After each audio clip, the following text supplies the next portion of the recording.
Bonjour à tous, et ben on se retrouve pour la suite de notre campagne sur Sword and Sorcery, et non c'est pas Tinting Grail, tellement l'habitude de dire Tinting Grail. Pendant 70 heures de vidéo j'ai dit Tinting Grail, alors maintenant je suis habitué à dire Tinting Grail. Ok, donc oui, donc on avait fini la quête numéro 3, où on avait voulu tuer le grand méchant Topago, mais il a réussi à se barrer quand même. Ok, donc jusque là tout va bien. J'ai regardé un petit peu l'Emporium, donc j'ai mis les sous qu'on a récoltés durant la quête ici. Pour tout le monde du coup. Hop là. Ça voilà. Et ouais, donc on a récolté tout ça, on a récolté aussi. Donc ça, on n'a pas récolté ça, hein. Ça c'est ce que je compte acheter. On a récolté deux cartes. Donc une carte qui dit déplacez-vous de maximum 3 zones en ignorant les attaques, les réactions et les obstacles. Ok. Et les fragments d'âme. Donc le fragment d'âme, on va le garder évidemment. Par contre, ça, on va le revendre pour 25. On s'en fout. Donc je le revends pour 25. Ok, donc je le revends. Ça, je le garde. Par contre, je vais le donner à qui? Je vais le donner à l'archer. Voilà, je vais me mettre dans l'inventaire de l'archer.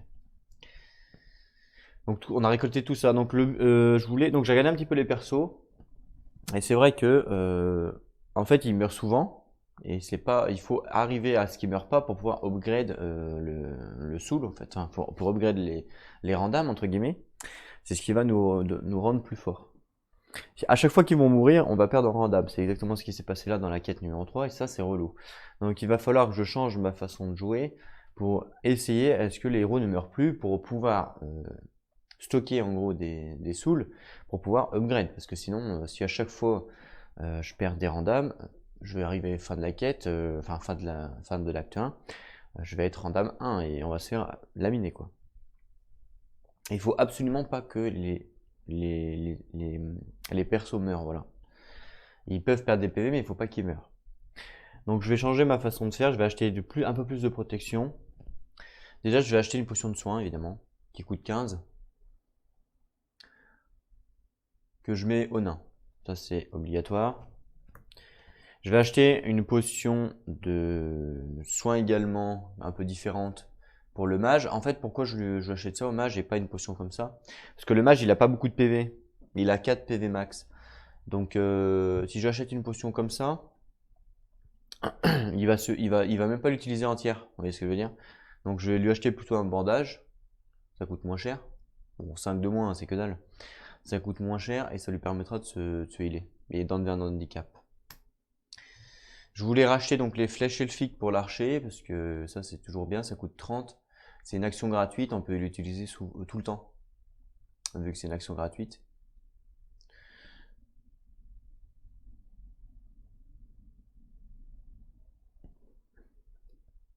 Ouais. Ah, on peut acheter directement la version améliorée en fait. Votre prochaine attaque à l'arc inflige plus 1 sur une éclair.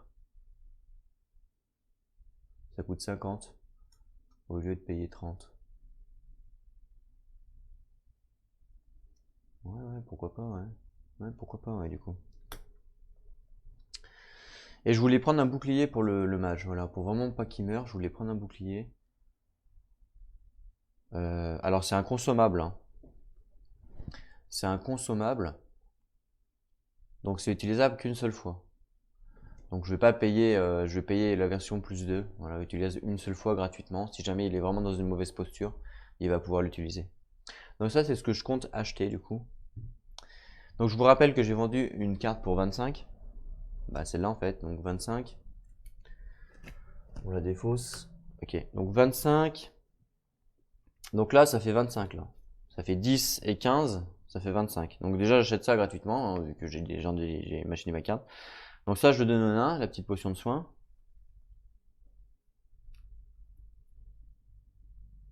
Voilà. Et ça je le donne au mage. Ok. Ensuite j'achète pour 50 les projectiles pour l'archer. Votre prochaine attaque inflige à l'arc inflige 1 et c'est un projectile. C'est une action gratuite. Donc 50, je paye 50. Voilà, c'est fait. Au moins comme ça, il aura tout le temps. Ça, il l'aura tout le temps, il pourra tout le temps l'utiliser. Ce qui fait que Maintenant, toutes ses attaques à l'arc, un éclair lui fera plus 1. En plus, son arc, il fait plus, à chaque fois qu'il fait un éclair, il fait également plus 1. Donc ça fera potentiellement plus 2 s'il fait double éclair. Vous voyez ce que je veux dire? C'est quand même pas négligeable. Voilà. Et je vais acheter ça pour le mage. Donc c'est un consommable. Hein. 30 gold. Donc 10, 20, 30. Ce qui va lui permettre d'avoir un bouclier de plus 2 si besoin. Si besoin, c'est un consommable, hein, donc c'est pas tout le temps. Donc si besoin, il aura un plus 2 pour subir une attaque ou ce que vous voulez, vous voyez. Voilà. Donc ça, c'est ce que j'achète. Ensuite, vous voyez qu'il me reste quand même pas mal d'argent. Ça sert à rien d'avoir trop d'argent. Pourquoi? Parce qu'il y a les mobs qui nous volent l'argent. Il y a des mobs dans le jeu qui nous volent l'argent, donc ça va m'embêter de de perdre une pièce de 50, donc je vais plutôt les dépenser. Je sais pas si c'est la meilleure stratégie, hein, parce que je connais pas. J'ai pas fait la campagne entière, donc je sais pas si le mieux c'est de les garder pour le boss final ou je ne sais quoi. Mais quand même, à chaque scénario, on a quand même pas mal d'argent, faut dire ce qui est vrai, et qu'à l'Emporium, il n'y a pas énormément de trucs à acheter. À l'Emporium, c'est pas folichon ce qu'il y a acheté, vous voyez ce que je veux dire.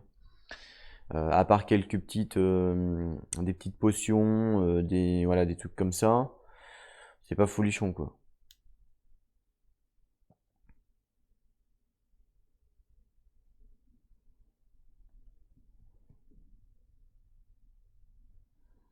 Elle a combien d'emplacements elle? 3. Si je lui achète ça, Si je lui achète ça, ça fait qu'elle n'a plus la place.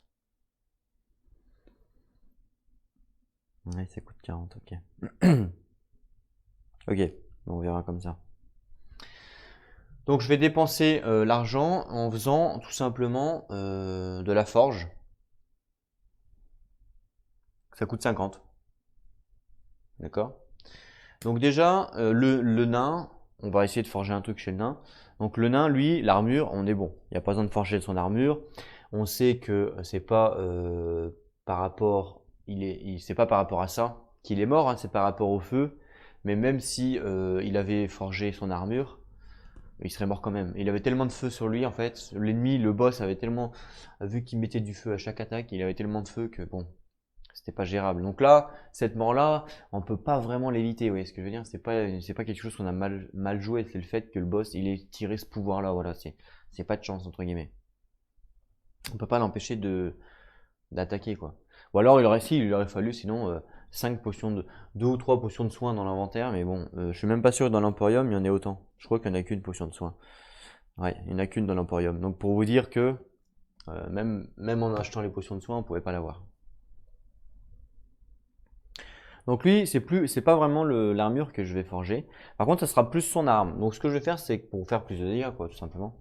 Donc je vais forger son arme, donc son marteau, on va le retourner. Et je vais payer 50. Voilà. Donc je paye 50 et je retourne son marteau, je le mets en mode forgé. Est-ce que je le fais aussi pour son bouclier? La différence c'est quoi? La différence c'est que là il gagne, lorsque vous défendez il a plus 1, bah ça change rien. La différence c'est juste que et ça lui fait une touche supplémentaire si il veut attaquer avec son bouclier, mais il attaque jamais avec son bouclier. Donc il n'y a pas d'intérêt à le faire. Donc voilà. Pour l'archer, pareil. L'archer, on a vu il était full life, durant la game. Et on n'oublie pas qu'il a un artefact, l'archer.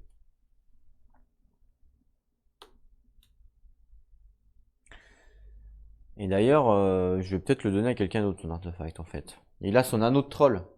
À chaque phase de préparation, soigner une blessure. Je vais peut-être le donner au mage pour voir si besoin. Ah, je sais pas, on verra.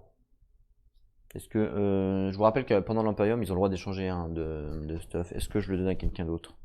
Le nain, il a quand même pas mal de soins. Il a un petit peu de soins. Ouais, je peux le donner au mage à la rigueur. Parce que l'archer, on a vu qu'il perdait pas de points de vie en fin de compte. L'archer, il arrive toujours à se débrouiller. Et puis il a une bonne armure, l'archer. Ouais. Je vais le donner au mage, ouais. Pour voir. Ok, donc je vais donner l'artefact au mage, qui va pouvoir suivre à chaque tour. Et si jamais je vois il y a un autre personnage qui en a besoin durant la quête, bah, je ferai un échange. Donc le ranger, lui, donc son armure, on a vu que elle était plutôt cool, elle est plutôt forte, donc il n'y a pas vraiment besoin d'armure. Il va plutôt upgrade son arme, comme le nain. Donc l'arc long, on va le forger, qui va passer en arc long. Donc je le forge pour 50, ce qui fait qu'il fera plus de dégâts. Et par contre, du coup, le mage maintenant, lui, le mage, on a vu qu'il lui fallait plus de défense, hein, clairement. Il n'a pas assez de défense. Donc on va plutôt forger son armure. Donc il a sa robe des arcanes. Et il va la forger. Une fois forgée, il gagne 1 de défense magique. C'est plutôt cool. Donc je vais la forger. Ouais, je vais la forger parce que c'est vraiment bien de 1 plus défense magique. C'est pas négligeable. Voilà. Donc c'est ce qui. Voilà, il me reste ça. Ce qu'on va faire, c'est qu'on va dépenser 5 pour jouer au jeu. Pour jouer au jeu, là, vous savez, celui-là, là. Et je vais utiliser la. Je vais faire la tête de monstre. Tant qu'à faire. Et c'est raté. Parce que j'ai eu double attaque. Ok. C'est juste un test, voilà, pourquoi pas. Ah non, c'est un dé. C'est pas un dé. Pardon, c'est pas un dé rouge, c'est un dé bleu. Donc je relance. J'ai eu un bouclier, donc c'est HS. Ok. Il me reste 50 et 10. À la rigueur, il faudra que je forge autre chose ou que j'achète autre chose pour dépenser les 50. À la rigueur, ce qui est intéressant, c'était ça. Jusqu'à la phase de préparation plus 1 lorsque vous défendez. Ça peut être vraiment sympa sur le mage pour vraiment la booster à mort en termes de défense. Mais elle n'a pas beaucoup de place dans son inventaire, donc ça pourrait être intéressant d'acheter de la place également. Donc c'est ce que je vais faire. Je vais acheter le plus de place, qui coûte 40. Et jusqu'à la phase de préparation plus 1 lorsque vous défendez, pardon. Ça c'est combien? Plus 2? Ah oui. Donc ça c'est gratuit, ça coûte 15. Donc ça fait 55. On est d'accord, j'achète les deux. Donc là j'ai 60, donc il me reste 5. Et donc les 5 je les donne au nain. Comme ça sera lui le plus riche, puisque c'est lui qui a la couronne. Donc ça je donne au mage, ça lui donne plus 2 en termes d'inventaire. Donc il passe à 5. Il passe à 5 en inventaire. D'accord? Là, il avait 2 cartes. Donc là, ça lui fait 3 cartes avec ça. Voilà. Et là, je pense qu'il est quand même bien paré pour pas mourir, hein. S'il meurt, il a quand même du soin, de la protection, une armure forgée. Voilà. Bon, on a dépensé tout notre argent, mais bon, c'était le but. C'était le but de dépenser tout l'argent. Parfait. En termes de soul, on avait gagné quand même pas mal de soul. Vous savez qu'au début de la quête, quand on commence, il y a la phase de préparation. Et donc je vais redépenser mes souls pour upgrade mes persos tout de suite. Je vais le faire tout de suite, hein, je ne vais pas attendre. Là, je vais le faire tout de suite. Que je le fasse tout de suite ou pendant la phase de préparation, ça change rien. Donc le nain, du coup, il était repassé rang dame 1. Donc je le repasse rang dame 2. Donc il faut payer évidemment. C'est combien? 4 souls. Donc 1, 2, 3, 4. Donc ça c'est pour le nain. Voilà. Du coup il repasse à 7 HP.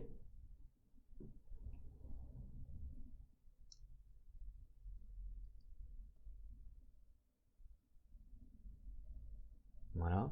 Le sort, du coup, il récupère son sort purification. Avec il soigne comme ça. Voilà. Donc ça il l'a récupéré. Et du coup il m'en reste combien? Il m'en reste 4. Et ben, je vais faire la même chose avec le mage. Puisque là, il n'y a que l'archer qui était rang 2. Hein. Le mage, je le passe rang 2, même chose. Voilà. Comme ça, ils sont tous rang 2 en fait. Et donc, 4. Lui, il a 4 HP. C'est pas beaucoup 4 HP, hein. C'est pour ça qu'il faut beaucoup de défense. 4 HP, donc du coup, bah, on se retrouve à 0 soul. Hein. Voilà, 0 soul pour tout le monde. Ok. Et lui, par contre, en sort, je vais changer, du coup. Parce qu'il avait perdu son sort, hein, vu qu'il était mort. Je vais pas reprendre son sort d'attaque. Je vais plutôt prendre son pot de pierre. Voilà, c'est une réaction. Jusqu'à la prochaine phase de préparation, défense plus 1. Voilà. Et après, il y a un cooldown de 1. Donc, il aura à chaque tour une défense plus 1. Voilà. Je pense vraiment le jouer un peu plus défensif, le mage, pour vraiment pas qu'il meure, quoi. Voilà. Le ranger, lui, en début de quête, comme d'habitude, il peut choisir une compétence, hein, en début de quête. Il était rang 2, donc il choisit son toutou. Comme on a fait sur la quête d'avant. Jusque là, tout va bien, il n'y a pas de... Je garde exactement le même truc qu'on avait fait. Le toutou, il est bien. Donc voilà. Et là, on va pouvoir commencer, donc, du coup, la quête. Donc il faut d'abord lire l'introduction. Qui nous dit quoi? Alors, quête 4. Donc le nom, déjà, c'est Mort aux orques. Donc on suppose qu'il y aura beaucoup d'orques. On a vu que les orques étaient très faibles contre les arcanes, donc contre les mages. Et on peut voir également qu'il y a des pillards et il y a des ordres de diablotins. Donc ça, c'est tous les ennemis. Mais voilà, pour l'instant en tout cas, guerrier orc, pillard, horde de diablotins. Donc on n'a pas trop de diablotins, on a plus des pillards et des guerriers orcs. Donc voilà, faut faire attention, c'est pour ça que j'ai mis un petit peu plus de défense. Voilà, donc la map hein, que j'ai mis en place. Ah, j'ai pas mis les ombres, vous voyez les ombres, il y en a 1, 2, 3, 4, 5. Alors j'ai voulu le faire avec vous pour une fois. D'habitude je le fais pas avec vous, donc je me suis dit tiens je vais le faire avec eux. Comme ça il n'y a pas de triche. Donc j'ai mis tous les ombres ici qui m'ont demandé, donc je les mélange, hein, je sais pas du tout lesquels et lesquels. Voilà. Donc il y en a un, donc je vais en prendre un au pif. Hein. Il y en a un ici. Il y en a un autre ici. Un là. Et un en bas. Ici. Donc du coup il en reste toujours un. Donc on le dévoile pas, évidemment. Je le range, hop là, pour pas savoir ce que c'est. Voilà, comme ça au moins les ombres sont mis, on les a mis ensemble. Donc il y en a un là, un là, un là et un là. C'est ça. C'est assez loin en fait, en fin de compte. Ok. Donc maintenant on peut lire l'introduction, c'est parti pour la quête numéro 4. Petit aparté, oui, excusez-moi avant de commencer. Donc par rapport à, j'ai eu pas mal de questionnements sur l'ordre de Veyel, le jeu. Oui, l'ordre de Veyel, donc je l'ai commandé, il faut attendre que je le reçoive évidemment. Et j'aimerais bien le faire quand j'aurai ma nouvelle caméra. Donc j'ai commandé également une nouvelle caméra, ça je vous l'avais dit. Par contre, je ne la reçois pas avant 3 à 4 semaines, donc je pense mi-septembre. Donc je ferai pas la vidéo avant d'avoir la nouvelle caméra parce qu'il faut savoir que lors de VL, ce qui est important, justement, c'est les stats de perso. Et donc j'aimerais bien avoir une visu tout le temps dessus. Donc j'attends absolument ma deuxième caméra pour pouvoir faire ça. Et j'avais promis également que je ferai l'ombre de Killfort dans une prochaine vidéo. Donc je pense que si jamais on finit la Sword and Sorcery avant qu'on ait la nouvelle caméra, eh ben je ferai de l'ombre de Killfort avant de faire de l'ordre de Veyel. Je ferai de l'ordre de Veyel, mais un peu plus tard, du coup, d'ici un mois ou deux, on verra comment ça se présente. Voilà, c'est juste une petite aparté. Je remercie également tous les nouveaux abonnés, évidemment. Bienvenue à vous. J'espère que la chaîne vous plaît. Voilà, on est reparti. Donc c'est parti pour notre quête de Sword and Sorcery. Donc, mort aux orques. Alors, donc à l'issue, je sais pas. À l'issue d'un entretien avec la capitaine Anne et ses gardes, après le combat contre la Guilde des Ombres, les héros décident de chercher de nouveaux indices. Dans les territoires orques, au sud-est des Vouires jumelles, le nombre toujours croissant de peaux vertes dans les régions sauvages entourant la ville et le dernier mot orque prononcé par Jack Crow ne font que renforcer l'évidence d'une implication des tribus orques. Effectivement, je suis d'accord avec eux. La capitaine Anne décide de partir avec les héros le matin suivant. D'ici là, le groupe peut passer le reste de la journée à acquérir plus d'informations sur les orques, voir les livres des secrets 4.1. Ok, donc on va regarder les livres des secrets 4.1.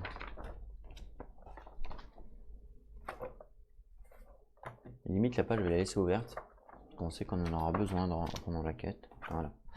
Donc 4.1. 4.1 introduction. Donc, les héros peuvent se rendre dans différents lieux de la cité pour tenter de découvrir plus d'informations même si le temps presse. Le héros actif doit prendre une carte pouvoir non utilisée, peu importe son propriétaire, et la placer face cachée avec l'icône 2 en haut. près du paquet d'événements afin de suivre l'écoulement du temps. Chaque fois que l'icône sablier figure dans un paragraphe, cette carte pouvoir doit être pivotée de 90 degrés dans le sens anti-horaire.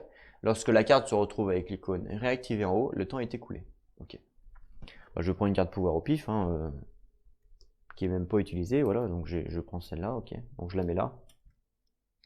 Donc l'icône 2 en haut, hein, comme ça du coup. Voilà, on est d'accord.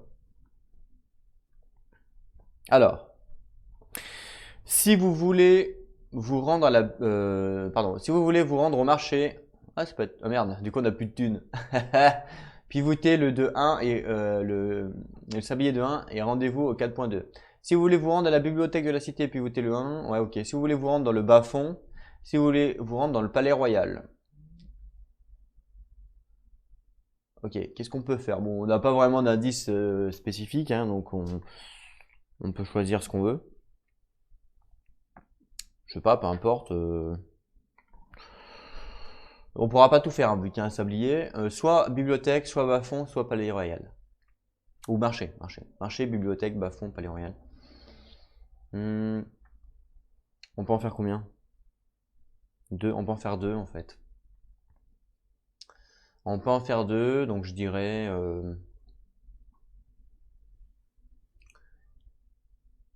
marché. Non. Palais royal, ça me dit bien. Palais royal. Et soit marché ou soit bibliothèque. Enfin, le bas-fond, ça me dit pas trop. Soit marché ou soit bibliothèque, je sais pas. On va déjà aller au Palais Royal voir ce qui se passe. Donc on va aller au Palais Royal. Donc pivoter. Donc je le pivote de 1. Donc hop, il passe comme ça. C'est ça, hein,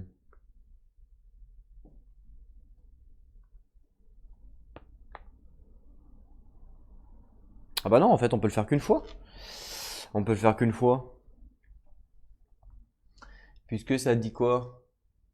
Chaque fois que l'icône figure dans un paragraphe, cette carte pouvoir doit être pivotée de 90 degrés dans le sens anti-horaire.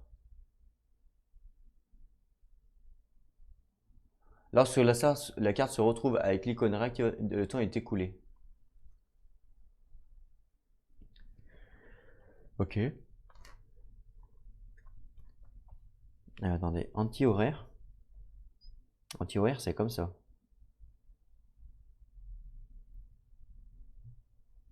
Ah oui, voilà, c'est comme ça anti-horaire. Moi, je la tourne dans l'autre sens. En plus,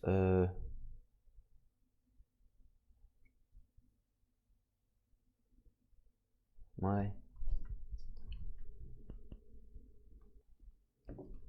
Donc oui, anti-horaire, c'est bien comme ça, hein, pour moi. Pour moi, elle va comme ça, du coup. Donc en fait, ça fait 1, 2, 3. Ça fait 3. Je me trompe pas, hein. Anti-horaire, dans le sens anti-horaire. Ouais, c'est ça, hein. Donc ouais, anti-horaire. Donc là, je la pivote une fois, comme ça. Voilà. Ok. Donc en fait, on peut faire 3 trucs. Donc là, on va au Palais Royal, rendez-vous au 4.5. Ok, 4.5. Donc,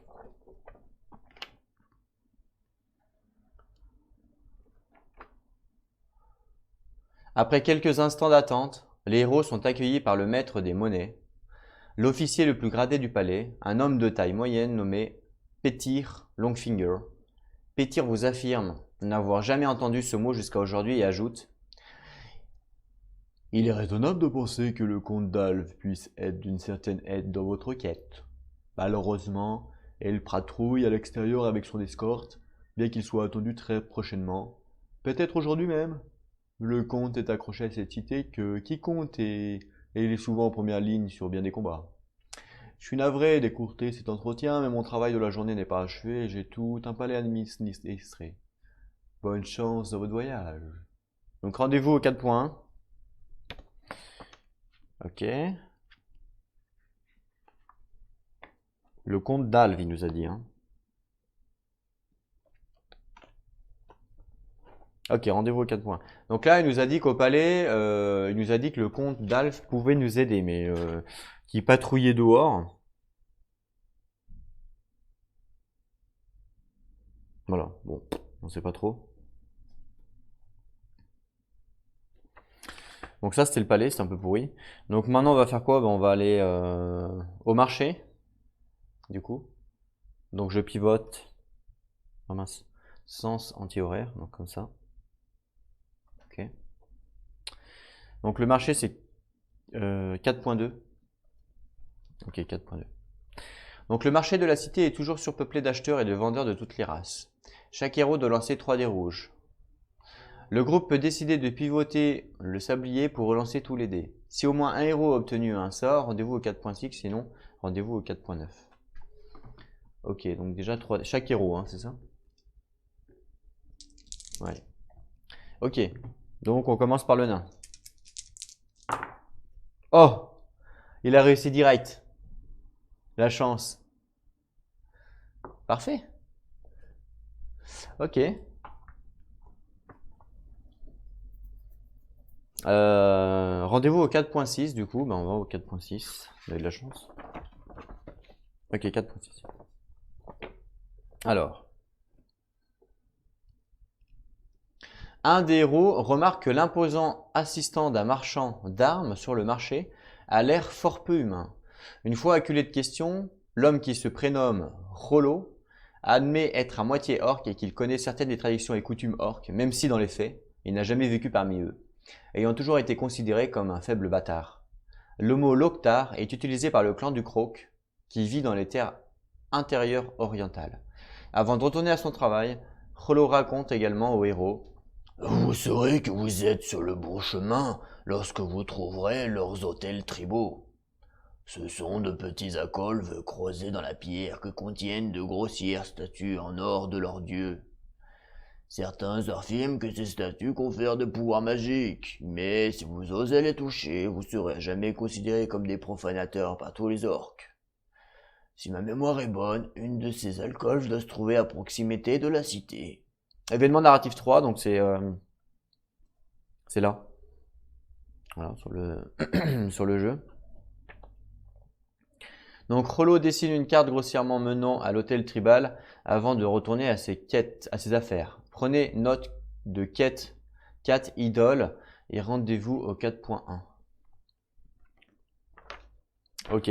Donc on se souvient que si, il nous a dit, hein, le monsieur, le gros méchant tout vilain pas beau, il nous a dit que si on profane, non, si on fait quoi? Oui, que en fait, ça nous donne des pouvoirs magiques de la toucher. Par contre, si on la touche, tous les orques vont nous en vouloir à vie. Est-ce que c'est grave? Parce que de toute façon, ils nous portent pas dans leur cœur, on va dire. Donc, est-ce que c'est très grave? Pas vraiment. Donc, peut-être qu'on va la toucher pour avoir du pouvoir. Si c'est intéressant, on s'en fout. Bon, après, les orques vont nous en vouloir, mais bon, ils nous en veulent déjà, hein, j'ai envie de dire. Donc, c'est pas très grave, hein. Ok, donc rendez-vous au 4.1. Ah, on peut faire un nouveau choix. Donc, on a fait marché, on a fait palais royal. Il nous reste soit bibliothèque, soit bas-fond, puisqu'après, le temps est écoulé. Bah on va faire bibliothèque. Donc je pivote comme ça et on va au 4.3. Ok, 4.3. La bibliothèque des Vouires jumelles possède quelques livres et d'anciens parchemins dont certains détaillent les traditions et légendes de la race de la côte de Talon. Chaque héros doit lancer 3 dés rouges. Le groupe peut décider de refaire une tentative s'il est constitué d'au moins un héros force ou magie, ce qui est le cas. On a les deux. Le groupe peut décider de pivoter de 1 pour lancer une tentative. Non, on peut pas parce qu'on a pu. Si au moins un héros obtenu, ok. Donc déjà, on peut lancer le dé et le groupe peut décider de refaire une tentative. D'accord. Donc déjà, on commence. Donc c'est chaque héros, hein, comme tout à l'heure. Donc on commence par le nain, toujours. Allez, le nain. Même chose que tout à l'heure, ce serait cool. Eh ben non. Haha, il a raté. Ok. Ensuite, l'archer. Oh, il a réussi. L'archer a réussi. La chance, d'habitude on réussit jamais. Bon bah c'est parfait.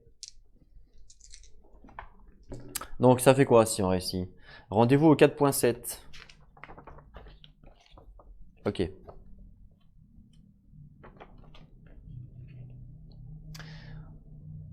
Le mot Loktar est introuvable parmi les différents tomes que les héros ont pu consulter. bien que l'un d'entre eux parle d'un lieu étrange au sud-est de la cité, appelé la source de la pierre et de l'enclume. Point de cheminement 1. D'accord? Donc c'est en haut.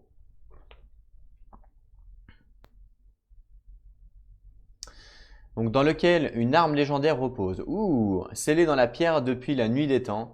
Le texte accompagnant l'illustration dit « La légende raconte que cette arme choisira son propre maître parmi tous ceux qui tenteront de l'extraire de la pierre. » De plus, le livre rapporte que ces territoires ont toujours été un champ de bataille entre les orques et les humains, et que les orques considèrent l'association de l'arme et de la pierre comme un symbole de la force de leur dieu. Toute la zone est sacrée à leurs dieux. Prenez note, 4.4 légende. Rendez-vous au 4.1. Donc attendez, parce qu'il y a plein de prendre notes à prendre là. Je vais peut-être y écrire parce qu'on va pas s'en souvenir. Je vais prendre une feuille magique.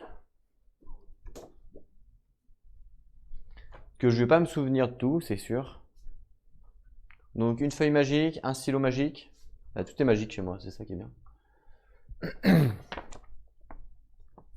Donc, on avait quête 3. Vous vous rappelez ce qui était écrit, parce qu'on avait décidé de tuer le fou là. Et c'était quête 3 coup de grâce. C'était ça. Hein. Ouais. Donc coup de grâce.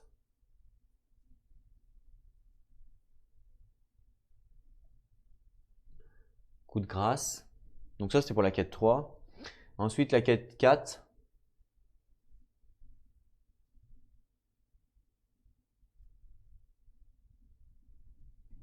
Voilà. Donc la quête 4, ils nous ont dit quoi?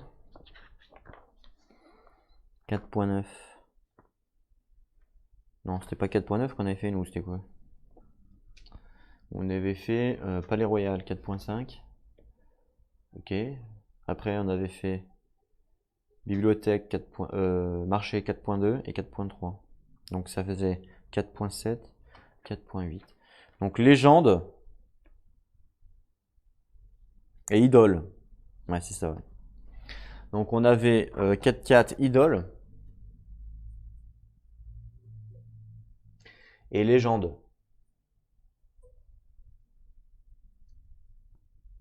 Voilà. C'est ça? Hein. Ouais, c'est ça. Ok. Comme ça, c'est écrit parce que sinon, je vais pas m'en souvenir. Parfait. Ensuite.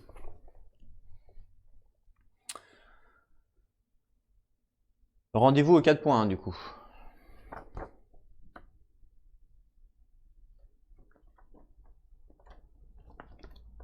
Alors 4.1, donc là du coup on n'a plus de temps. Puisqu'il est dit quoi? Il est dit que si le temps est écoulé ou si vous ne souhaitez pas passer plus de temps à chercher des informations, rendez-vous au 4.12. Et là le temps est écoulé. Ouais, le temps est écoulé. Donc 4.12. Introduction. Le jour touche à sa fin et les héros retrouvent leur quartier pour goûter un repos bien mérité. Le lendemain, les héros accompagnés de la capitaine Anne traversent la cité en direction de la porte sud, au milieu du peuple reconnaissant. Une fois au pied des portes, ils font la connaissance du comte d'Alve et de ses gardes de retour de leur quête. Bien âgé, bien cagé, le régent apparaît comme un homme fort et noble aux longs cheveux noirs corbeaux. Son regard et ses mouvements trahissent un excellent entraînement.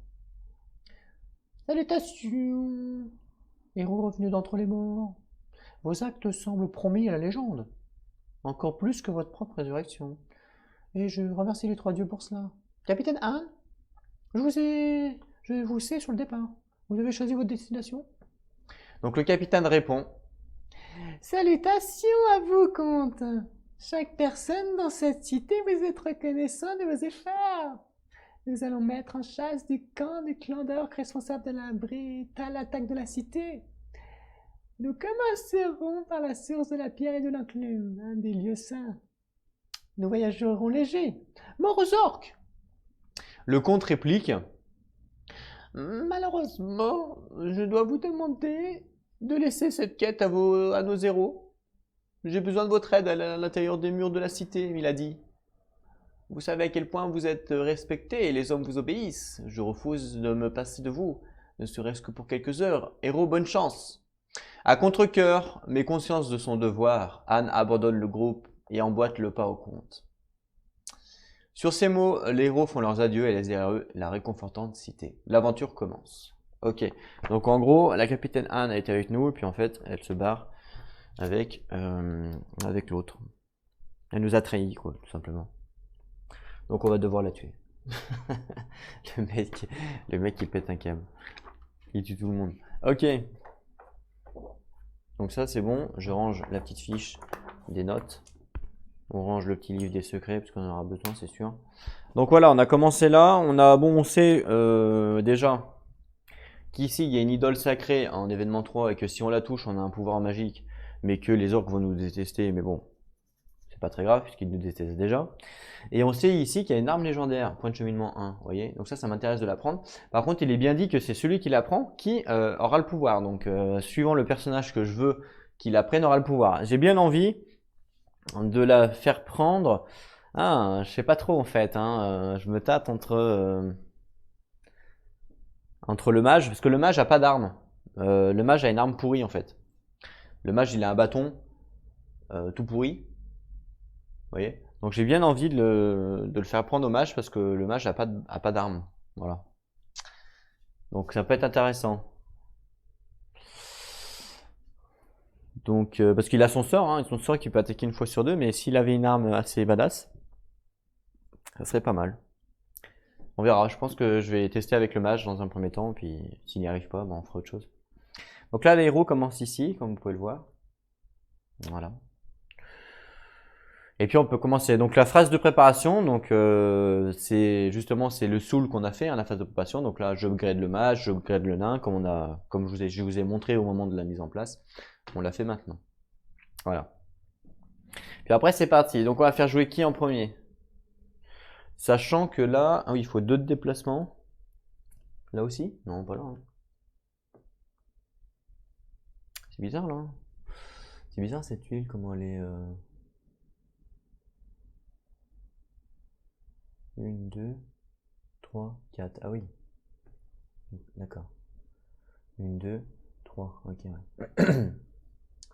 On pourrait fouiller. Après, il faut pas perdre de temps. On a vu que le temps était crucial dans ce jeu. Donc, faut pas perdre de temps. Il faut rusher, clairement. Donc, on va jouer le nain en premier. De toute façon, il n'y a pas vraiment beaucoup de choix. Là, ça fait 1, 2, 3, 4. Si, je pense que. Non, on va jouer le mage en premier, pardon. Puisque c'est lui qui va tester.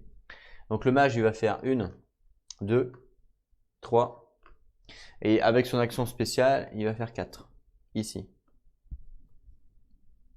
Voilà. Ce qui fait un bond. Et du coup, il arrive sur le point de cheminement 1. Il faut lire du coup. Le livre nous dit 3.6. 3.6 Je me suis gouré là. Je me suis gouré de page. Le livre nous dit 4.13.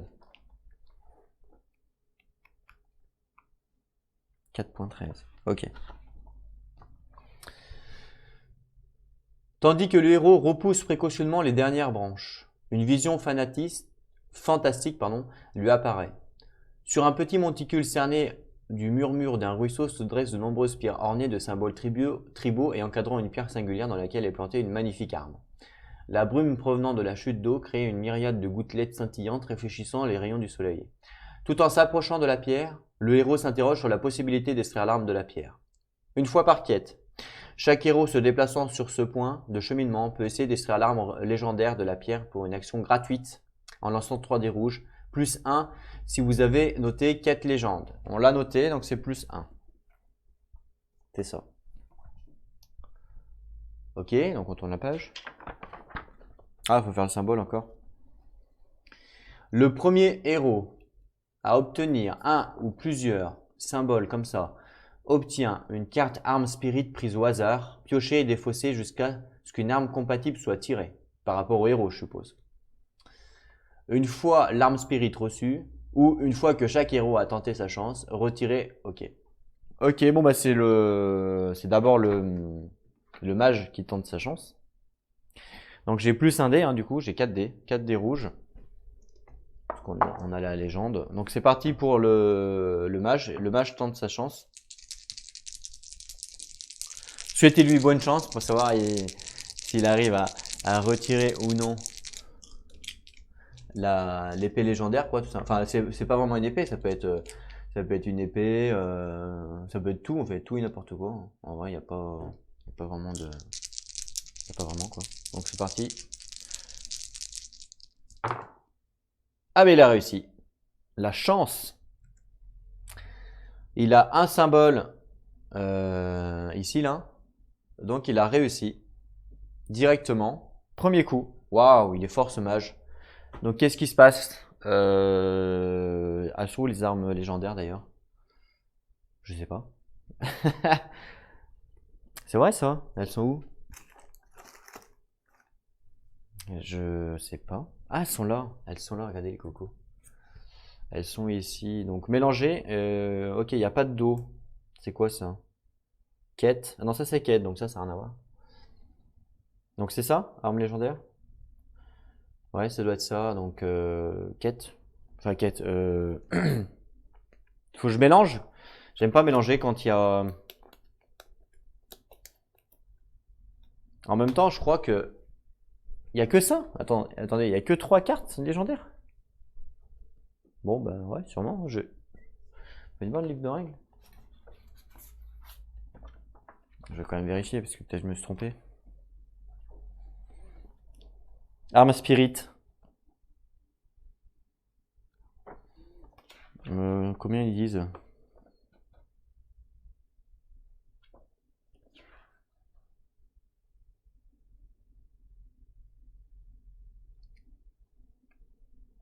Il y en a 3, c'est ça.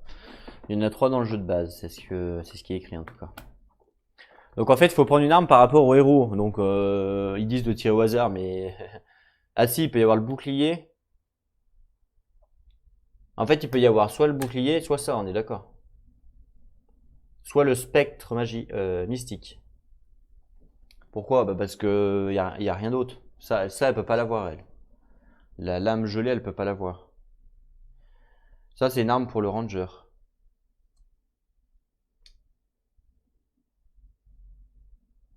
Quel côté ça va ce truc là? Parce que c'est tellement fort. Là, c'est une touche XD. Et le X, il correspond à quoi? Ah, c'est au random divisé par 2, ok. XD, et là, c'est XD 2 touches. Donc, je suppose que là, c'est moins fort.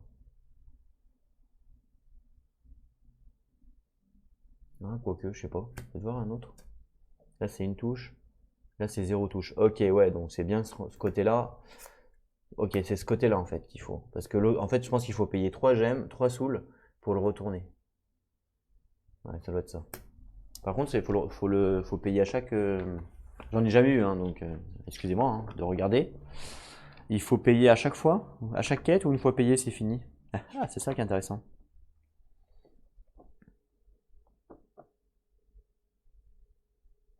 Arm Spirit 30.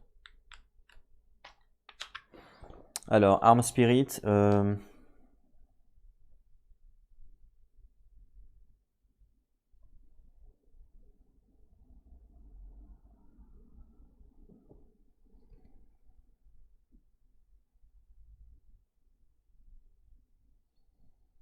Durant le tour de son héros. Waouh! Le propriétaire, durant le tour de son héros, peut décider de dépenser les points d'âme requis, indiqués sur l'arme, pour retourner la carte sur le verso. Ah, et l'arme d'âme reste dans sa version améliorée jusqu'à la prochaine phase de préparation. Ah, ok.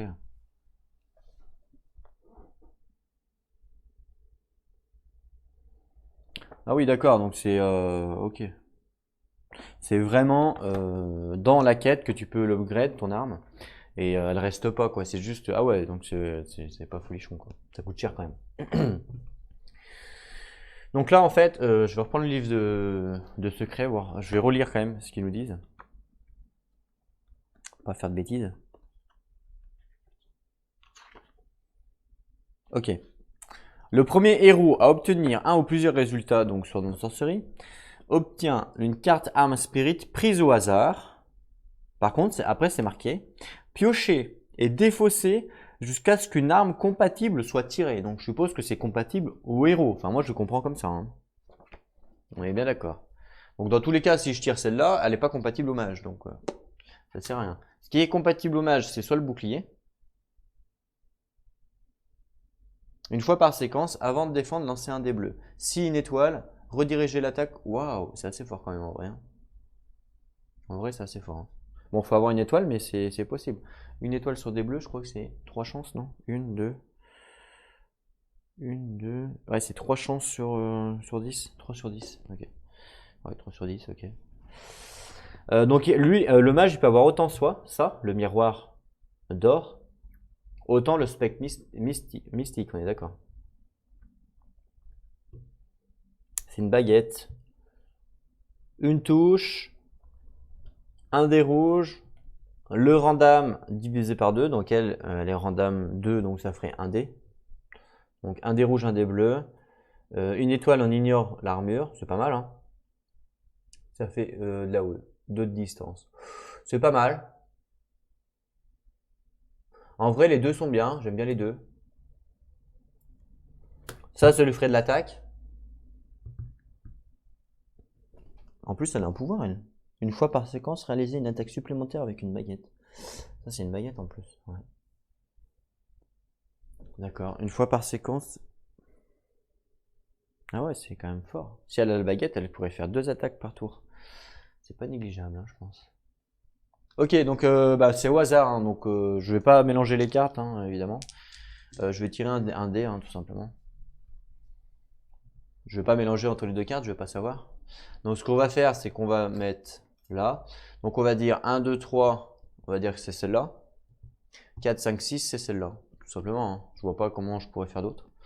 Faire autrement. Donc est-ce qu'elle peut avoir les deux? Donc 1, 2, 3, 4, 5, 6. Ok? C'est parti. 3 du coup. Donc du coup, elle a eu le spectre mystique. Voilà. Par contre, je crois bien qu'elle peut pas l'utiliser tout de suite. Je sais pas en fait si elle peut l'utiliser tout de suite, si elle peut s'équiper tout de suite. Je pense que elle va en fait, elle va le mettre dans son inventaire et elle pourra l'équiper que après. Il me semble que c'est ça. Donc ça, évidemment, on défausse. Voilà. Donc je crois que elle pourra l'équiper malheureusement que après.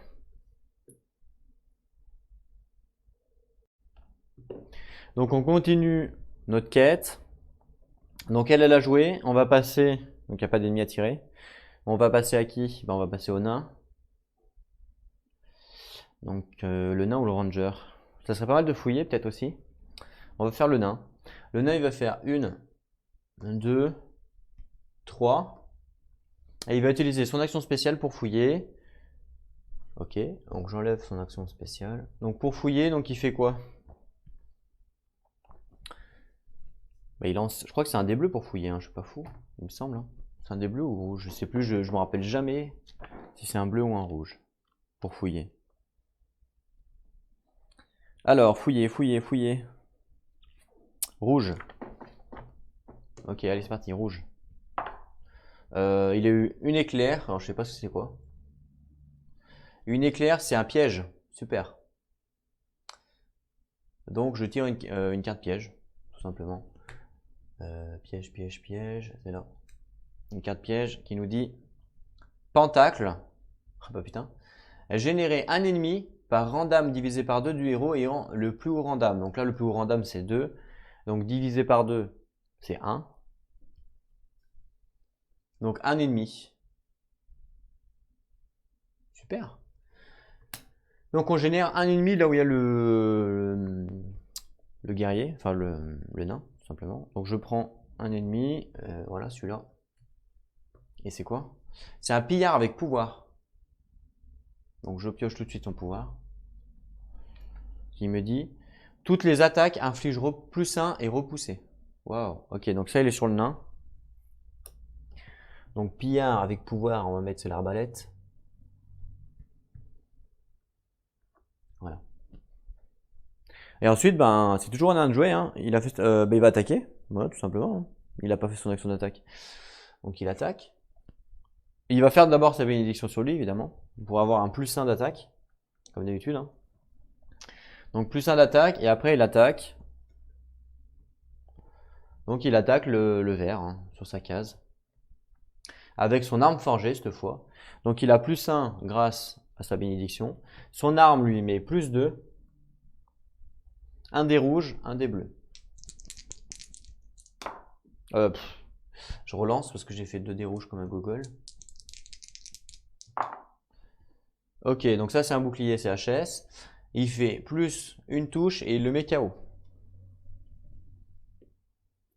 Donc, comme il le met KO, on ne prend pas en compte son armure.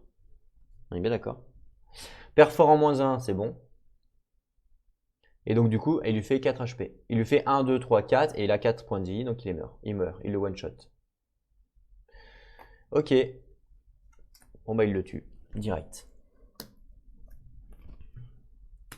Merci d'être venu. Il nous donne 10 gold et 1 soul. 10 gold qui ramasse tout de suite le nain. Ça sera fait. Et un soul et on défausse l'ennemi. Les ennemis, je les ai mis là. Ok, donc ça on enlève. Bon bah il aura pas fait long feu lui. Hein.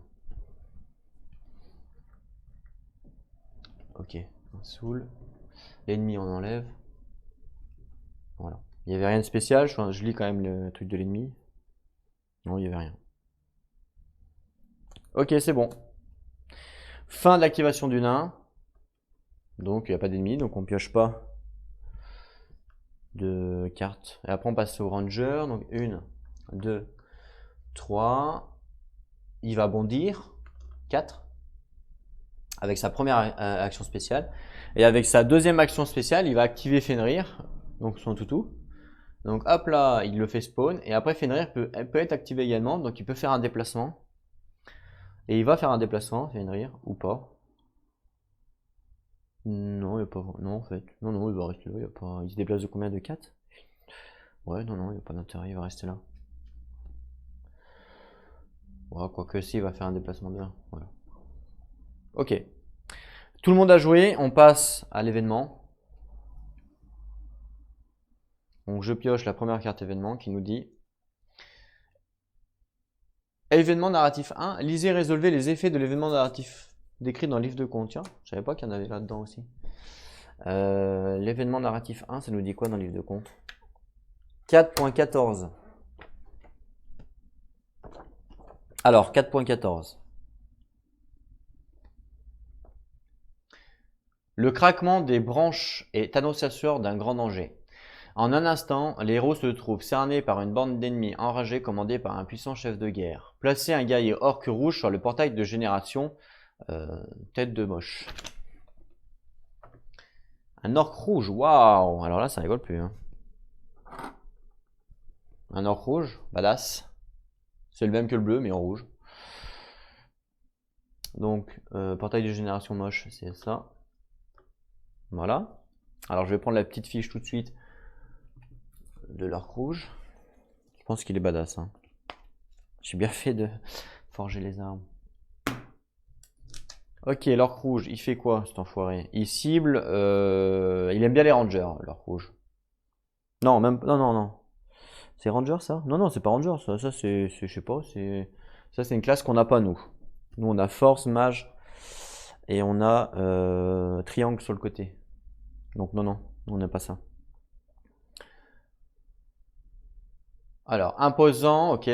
Rage, d'accord. Furie et déchaîné. Donc là, il a 2 pouvoirs avec sa furie 2. D'accord, donc il a 2 pouvoirs, l'orc rouge. Donc il faut que je mette 2 pouvoirs. Faut que je le prenne du coup, l'orc rouge. Donc l'orc rouge. Il est où? Guerrier orc rouge, ok.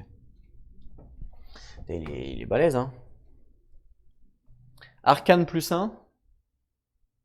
2 d'armure, 2 dés bleus. Et à chaque éclair, il fait +1. Enfin non, avec un éclair, il fait +1. C'est pas à chaque éclair. 15 PV. Waouh. C'est énorme. Et il a un pouvoir, donc je vais tout de suite piocher son pouvoir. Oh. Au début de chaque phase d'événement, avant de résoudre la carte événement, lancer un dé bleu. Si une touche, activer cet ennemi. Ok, donc ça c'est son pouvoir. Et évidemment, donc le dernier personnage actif c'était l'archer, donc je le mets sur l'archer. Donc voilà. L'orc sera l'archer. Et donc je vais lui mettre 2 pouvoir sur sa carte parce qu'il a 2 pouvoirs pour sa furie. Ok. Ensuite, qu'est-ce que le livre nous dit? Ça commence bien. Hein. Remarque, lorsque le guerrier rouge est mort, enlevez-le. Ouais, logique. Placez un chaman orc bleu sur le portail de génération tête moche. Un chaman, c'est ça? Là, c'est chaud. Ils n'arrêtent pas là. Qu'est-ce qui se passe là? Un chaman bleu? Ok, un chaman bleu. Alors, heureusement qu'on a pris le truc légendaire. On l'aurait pas pris, ça aurait été quoi? Ça aurait fait poutrer la gueule. C'est chaud. Je me suis pas trompé. Événement narratif 1. Je me suis pas trompé. C'est la première carte qu'il faut faire. Attendez, je vérifie quand même. C'est pas ça, évidemment. C'est la 1, c'est ça? Ouais, si, c'est ça, événement narratif 1. Non, non, non, je me suis pas trompé. C'est chaud. Il rigole pas le jeu là. Hein. On m'a dit que ça devenait de plus en plus facile. Ouais. On va voir ça, hein, mais j'y crois pas une seconde. Shaman Orc avec un saut. Il n'a pas de pouvoir, donc ça sera pas l'archer. Donc dans l'ordre horlogique, entre guillemets, il va aller au mage. Il a 2 de boucliers permanents magiques. C'est fort. Par contre, il lance pas de dés bleus. Et lui, par contre, il est fort arcane -1. Donc lui, c'est le guerrier qu'il faut qu'il le tue. 6 points de vie. Ok. Ok, donc ça, c'est la mage qu'il a. Je vais plutôt les mettre au-dessus. Voilà. Plus sympa. Ok, ensuite. Si exactement 3 ou 5 héros sont présents, donc 3, assignez-lui un pouvoir. Bon bah, je vais assigner un pouvoir parce que moi c'est 3. Donc je prends un pouvoir pour lui qui nous dit quoi? Toutes les attaques infligent +1 et poison. Ok. Ça c'est le pouvoir du chaman. Très bien. Ensuite, générer donc 3 moins 2. On est d'accord? Donc ça fait 1. Moins 1,5. Donc j'en génère pas parce que 3 moins 2. D'ailleurs, j'ai pas mis l'orque bleu. Le chaman bleu. Le chaman bleu, c'est quoi? C'est ça? Ok, c'est ça. Ok. Ça, c'est le chaman bleu.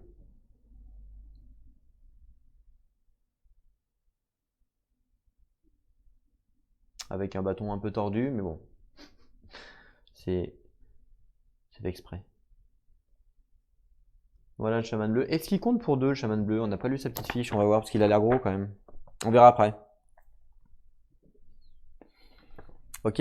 À la fin du prochain tour des ennemis, si le guerrier orc rouge n'a pas été activé, activez-le. Ah. Continuez le combat jusqu'à ce que le guerrier orc rouge meure. Puis rendez-vous au 4.15. D'accord, donc il faut absolument tuer le guerrier orc rouge. Donc ça, je vais laisser ouvrir. Et faut se souvenir qu'à la prochaine phase, parce que là on est en phase de l'événement, à la prochaine phase d'ennemis, si l'orc n'a pas joué, il doit jouer absolument. Comment on pourrait dire ça? Je sais pas. Je vais lui mettre le pion 1 dessus. Voilà, pour dire qu'il doit jouer. Voilà, ça va être mon moyen mémotechnique entre guillemets. Ensuite, donc.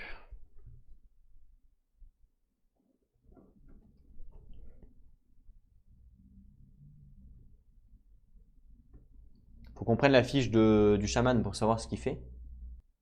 Ok, donc chaman orc bleu. Déjà petit monstre. Chaman orc bleu. Alors, il attaque les mages en priorité, donc on a bien fait de lui mettre la défense.